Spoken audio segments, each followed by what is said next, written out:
Hello everyone.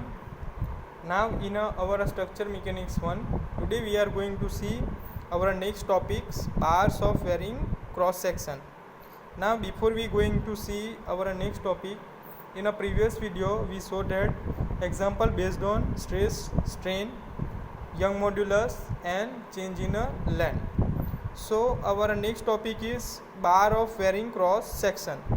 So first of all, in a principal of superposition of forces કે બળોનો પ્રત્યારોપણ માટેનો નિયમ, બરાબર છે. Principal of superposition of forces તો શું છે? તો જો કોઈ પદાર્થના જુદા જુદા આડછેદ હોય, બરાબર, પદાર્થ અથવા તો સળિયાના, બરાબર, કેવા હશે? આડછેદ યાની કે ક્રોસ સેક્શન અલગ અલગ હશે અને દરેક આડછેદ પર જુદા જુદા બળો લાગતા હોય, બરાબર છે, જેવા કે ટેન્શન છે, કમ્પ્રેશન છે. તો સળિયાનું કુલ વિરૂપણ, બરાબર છે, કે ટોટલ ડિફોર્મેશન દરેક આડછેદના બેઝિક સરવાળા બરાબર થાય છે, બરાબર છે, જેને પ્રિન્સિપલ ઓફ સુપરપોઝિશન કહે છે, બરાબર. તો તમે ફિગરમાં જોઈ શકો છો, બરાબર છે. કોઈ એક સળિયો છે AB, BC અને CD, બરાબર છે. ત્રણનું ક્રોસ સેક્શન અલગ છે, બરાબર છે. ABની લેન્થ L1 છે, BCની લેન્થ L2 છે અને CDની લેન્થ L3 છે, બરાબર છે. અહીંયા ટેન્શન લાગે છે, અહીંયા કમ્પ્રેશન થાય છે, અહીંયા ટેન્શન થાય છે, બરાબર છે. તો આ જે આખા સળિયા ઉપર, બરાબર છે, જુદા જુદા બળો લાગે છે, ટેન્શન, કમ્પ્રેસર. તો સળિયામાં થતું ટોટલ વિરૂપણ, બરાબર છે, ડિફોર્મેશન કેટલું થશે? કે દરેક આડછેદના બેઝિક સરવાળા જેટલું, બરાબર છે. કે સપોઝ આ સળિયાનું ટોટલ લેન્થ કેટલું થાય છે? Change in length delta L, બરાબર છે. તો પ્રથમ સળિયાના લીધે થતું લંબાઈમાં થતો ફેરફાર ડેલ્ટા L1, બરાબર છે. બીજા સળિયામાં લંબાઈમાં થતો ફેરફાર ડેલ્ટા L2 એન્ડ ત્રીજા સળિયામાં થતું લંબાઈમાં ફેરફાર ડેલ્ટા L3, બરાબર છે. સો વી know that delta L is equal to plus or minus delta L1 plus or minus delta L2 plus or minus delta L3. So delta L is equal to plus or minus P1 L1 upon A1 E1, P2 plus or minus P2 L2 upon A2 E2 plus or minus P3 L3 A3 upon E3. So in this way we can find deformation of the rod. ठीक है. So for a tension, જ્યારે tension force હશે તો plus consider કરવાનું અને જ્યારે compression હશે ત્યારે માઇનસ, બરાબર છે. તો ફર્સ્ટ ઓફ ઓલ કેલ્ક્યુલેશન માટે ફ્રી બોડી ડાયાગ્રામ ડ્રો કરો. ફ્રી બોડી ડાયાગ્રામ, બરાબર છે. તો પ્રથમ સળિયા માટે શું આવશે? ફ્રી ડાયાગ્રામ લાઈક ધીસ, બરાબર છે. આ રીતે પ્રથમ સળિયો છે AB, બરાબર છે. ટેન્શન આવે છે PA, બરાબર છે. તો આ શું થશે? ટેન્શન. ધેન સેકન્ડ સળિયામાં શું છે? કમ્પ્રેશન આવશે, બરાબર, ટેન્શન પ્લસ થશે. ધેન સેકન્ડ સળિયામાં શું થશે? કમ્પ્રેશન આવશે, બરાબર. આ રીતેનું કમ્પ્રેશન આવશે BC, બરાબર. લેન્થ કેટલી થશે? L2, પ્રથમ સળિયાનું L1, બરાબર છે. So it is negative. Then ત્રીજા સળિયાનું શું થશે? સેમ ટેન્શન આવશે, સો ઇટ ઇઝ પ્લસ, બરાબર. લેન્થ કેટલી છે? L3 CD, બરાબર છે. તો પ્રથમ સળિયામાં શું થશે? Delta L1, change in length delta L1. સેકન્ડમાં શું થશે? ડેલ્ટા L2 એન્ડ થર્ડમાં ડેલ્ટા L3.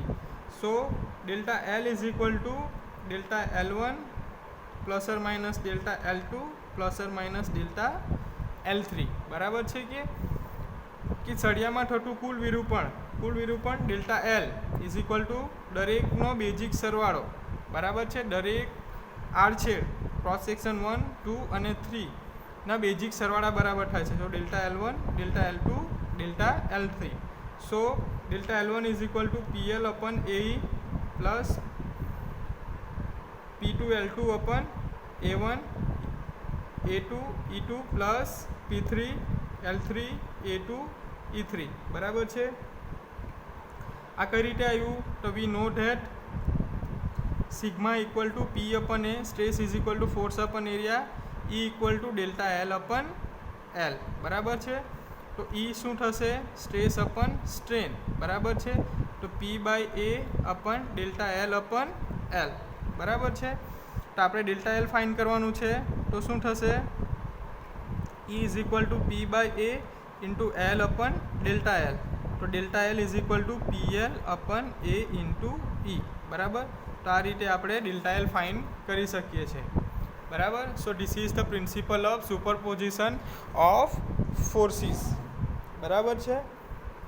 તો શું છે કે જો કોઈ પદાર્થના જુદા જુદા આડછેદ હોય અને દરેક આડછેદ પર જુદા જુદા બળો લાગતા હોય તો સળિયાનું કુલ વિરૂપણ દરેક આડછેદના બેઝિક સરવાળા બરાબર થાય છે, જેને પ્રિન્સિપલ ઓફ સુપરપોઝિશન કહે છે. Delta L is equal to plus or minus delta L one plus or minus delta L two plus or minus delta L three. So delta L become plus or minus P one L one upon A one E one plus or minus P two L two A two upon A two E two plus or minus P three L three upon A three E three. So in this way we can find deformation in the material. So next example જોઈશું based upon principle of superposition of forces. So next is example. તો આકૃતિમાં દર્શાવેલ નમૂનાની લંબાઈમાં ફેરફાર શોધો. આડછેદનું ક્ષેત્રફળ 400 mm² અને E is equal to 2×10⁵ newton per mm² બરાબર છે. આપણને એક ફિગર આપી છે બરાબર છે. એ ફિગર ઉપર ફોર્સીસ લાગે છે, ટેન્શન કમ્પ્રેશન ફોર્સીસ લાગે છે, એના લીધે થતો લંબાઈમાં ફેરફાર ફાઇન્ડ કરવાનું છે બરાબર. એરિયા આપી દીધું છે ક્ષેત્રફળ 400 mm² અને યંગ મોડ્યુલસ Eની વેલ્યુ આપી દીધી છે 2×10⁵ ન્યૂટન પર mm² બરાબર. તો ફિગરમાં દર્શાવ્યું છે બરાબર. તો ફર્સ્ટ ઓફ ઓલ આ કન્સિડર કરો, this is A B C અને ડી બરાબર છે. આડછેદનું નામ આપી દો એ બી સી અને ડી બરાબર.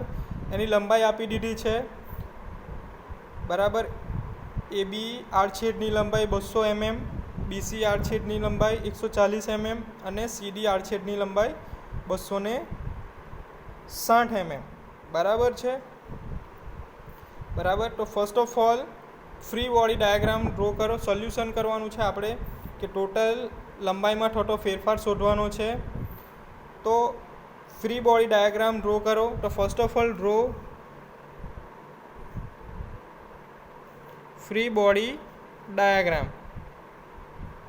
બરાબર છે. ચાલો ફ્રી બોડી ડાયાગ્રામ ડ્રો કરો. તો પ્રથમ આડછેદ છે એ બી બરાબર. એનું લંબાઈ કેટલી છે? 200 mm. So L1 is equal to 200 mm.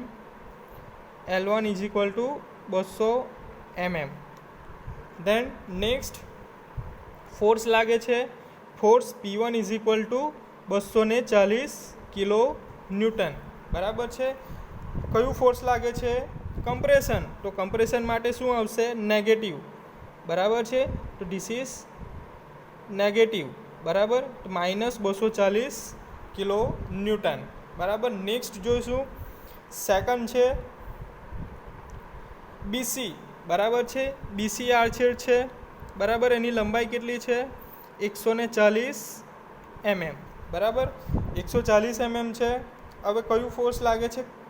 Compression બરાબર છે. કમ્પ્રેશન. હવે જુઓ બી પોઈન્ટ ઉપર પણ કેટલો ફોર્સ લાગે છે? 240 બરાબર છે. બી પોઈન્ટ ઉપર 240 એ પણ કમ્પ્રેશન છે. પ્લસ સી પોઈન્ટ ઉપર પણ લાગે છે 160 કિલો ન્યૂટન બરાબર. તો બેનું સમેશન થશે 240 પ્લસ 160 તો કેટલા થશે? 400 કિલો ન્યૂટન બરાબર છે. તો સી સેક્શન ઉપર કમ્પ્રેશન ફોર્સ કેટલું લાગશે? 400 કિલો ન્યૂટન બરાબર છે. સો એની લંબાઈ કેટલી થશે? L2 is equal two 140 mm and P2 is equal to 400 kilo newton બરાબર. એ પણ કમ્પ્રેશન છે, સો ઇટ ઇઝ નેગેટિવ બરાબર છે. કમ્પ્રેશન શું આવશે? નેગેટિવ. નાવ થર્ડ ક્રોસ સેક્શન છે CD બરાબર છે. એની લંબાઈ કેટલી આપી છે આપણને? 260 mm બરાબર છે. હવે કયું ફોર્સ લાગે છે? 200 કિલો ન્યૂટન બરાબર છે.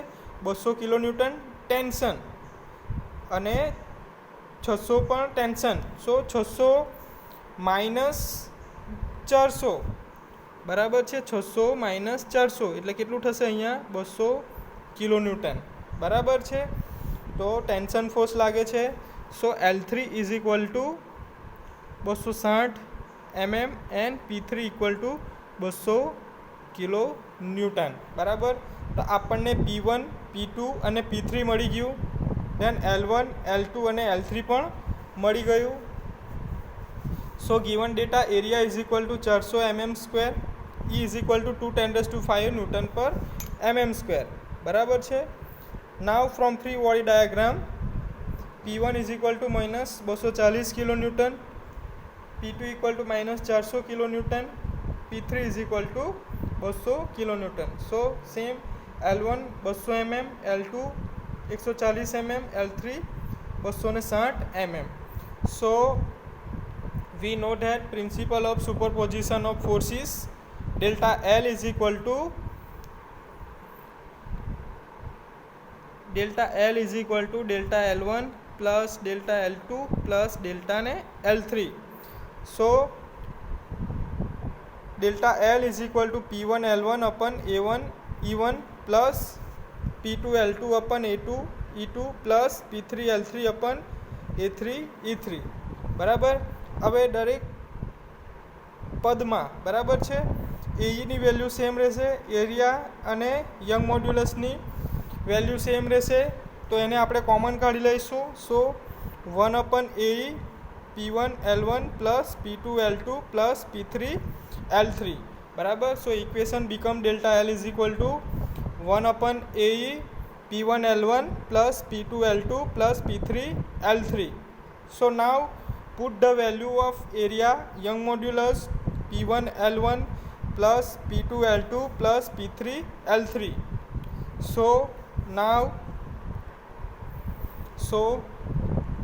1 upon A is equal to 400, E is equal to 2×5. So 1 upon 400 multiplied by 2×5 multiply by શું થશે? Delta L is equal to 1 upon AE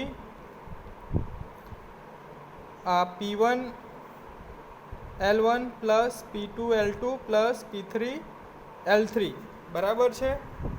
so P1 શું છે? 240 10³ બરાબર છે. આ 10³ શેના માટે? તો P1 is equal to 440 kilo newton. So 240 10³ newton બરાબર. સેમ P2 થશે. P2 શું છે? -400 kilo newton. So P2 is equal to 400 10³ newton. Same P3 માટે થશે. P3 કેટલું છે? 200 kilo newton. So P3 equal to 200 10³ newton બરાબર છે. Now put the value. So area is equal to 400 mm², E is equal to 2×5.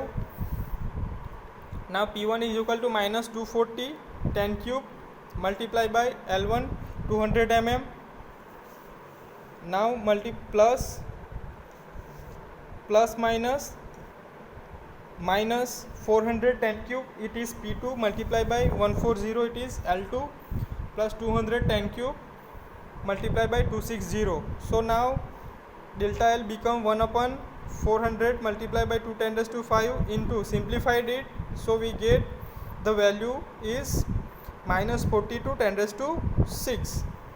So delta L is equal to -0.65 mm decrease in length. ठीक है. जो -0.65 minus है यानी मतलब जो हमारा स्टील रॉड है, ठीक है, कि ये steel rod different type of section steel rod है, तो उसकी लेंथ में क्या होगा? डिक्रीमेंट होगा. ठीक है.